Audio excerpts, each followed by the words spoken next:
Good morning everyone. So today we'll be discussing about aquitard. What are the types of aquifers? We'll be discussing about this. So in the previous slides I have discussed about the groundwater sources. What are the types of groundwater sources? I have been discussed with you. So I have already discussed water sources. There are two types of water sources. First is surface sources and groundwater sources. So in the surface sources there comes lakes, rivers, ponds, streams, impounded reservoirs, there comes, and in the groundwater sources, infiltration galleries, wells, tube wells, springs, these are comes under the groundwater sources. So from where the groundwater sources, groundwater we get. So groundwater is the water that exists in the pore spaces and fractures in the rocks and sediments beneath the earth's surface. Okay. So when the rainfall or the snowfall occurs or the originates, and then it moves through the soil and the rocks. Okay, one of the rock you may have seen, some of the rocks may have been fractured, or it may have been some gap. Okay, in that spaces or in that space, it has been the water enters, and after that, after the water enters into that, a layer has been formed in the ground. That layer we can say it is known as aquifer. Okay, so we can say that an aquifer is a geological formation that contains water and permits significant quantity of the water to move through it under ordinary field conditions. It is porous, permeable, water-bearing geological body of the rock, generally restricted to the materials which is capable of yielding an appreciable amount of water. For example, we can say that is gravel, limestone and sand. Okay. So next we have discussed that is aquiclude. It is a geological formation which is saturated and it has large amount of water.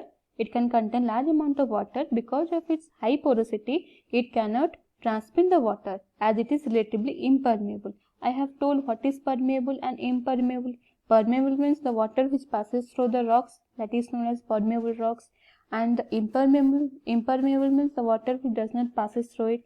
It is known as impermeable rocks, which you can say that is known as aquiclude. Okay. For example, that is clay lenses or clay layer, cell, etc. Next is aquifers.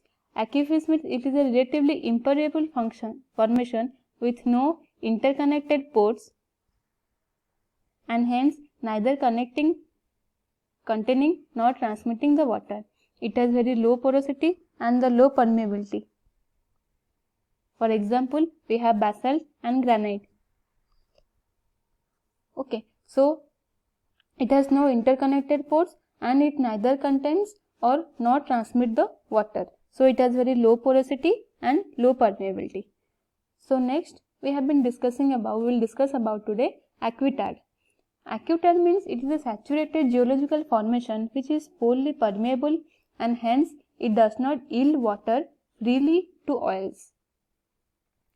Okay, so it is known as a poorly permeable and it does not yield water freely to oils.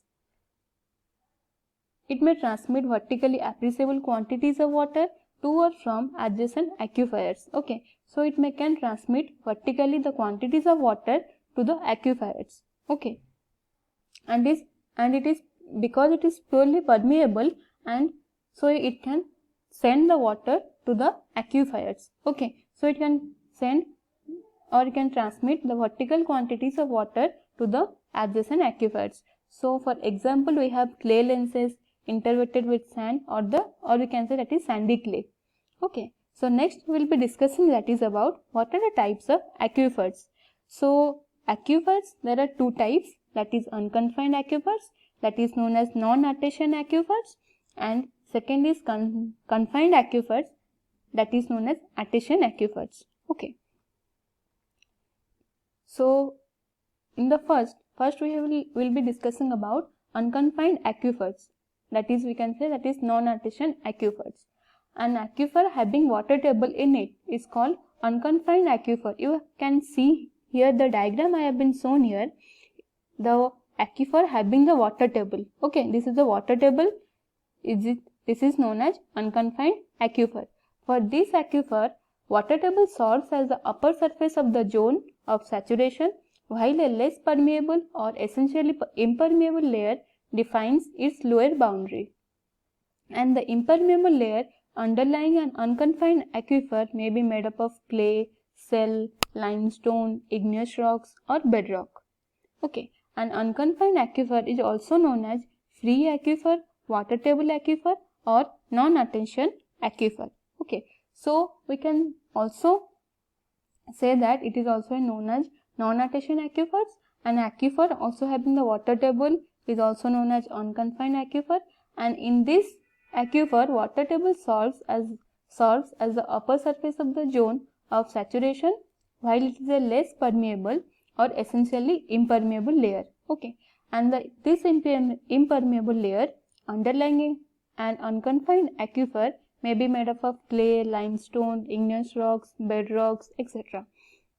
And also we can say that unconfined aquifer is also known as free aquifer, or we can say water table aquifer, or I have already said non-attention aquifers. Or we can say in the other meaning, the other definitions of unconfined aquifer, also we can say that the topmost water bearing stratum having no confined impermeable overburden lying over it is known as unconfined or non-attention aquifer. You can see here the diagram. Here the topmost that is unconfined aquifer. Here you can see unconfined aquifer I have been the topmost water bearing stratum. It is the topmost water bearing stratum having no confined impermeable overburden. It has no confined impermeable overburden lying over it is known as unconfined, or also we can say as non-attention aquifers.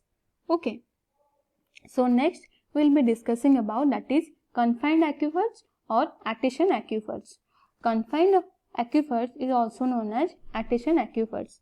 A confined aquifer is a completely saturated aquifer having upper and lower boundaries are impervious layer.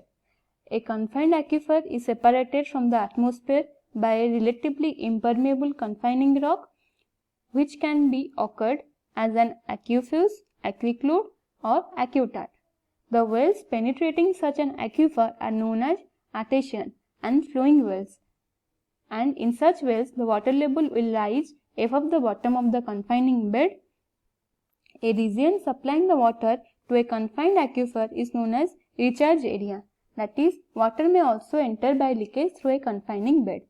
Okay, so what do you mean by this? So you can see here the diagram of confined aquifer. You can see this is the bottom part of the water bearing stratum. You can see here, and this is known as, you can see here, aquiclude. This is the water table, and this is the bedrock. Okay, this is the bedrock. Okay, and this is the aquiclude, and this is the confined aquifer. Aquifer I have told you, it permits a significant quantity of the water. Okay, so this is known as confined aquifer, and this is unconfined aquifer.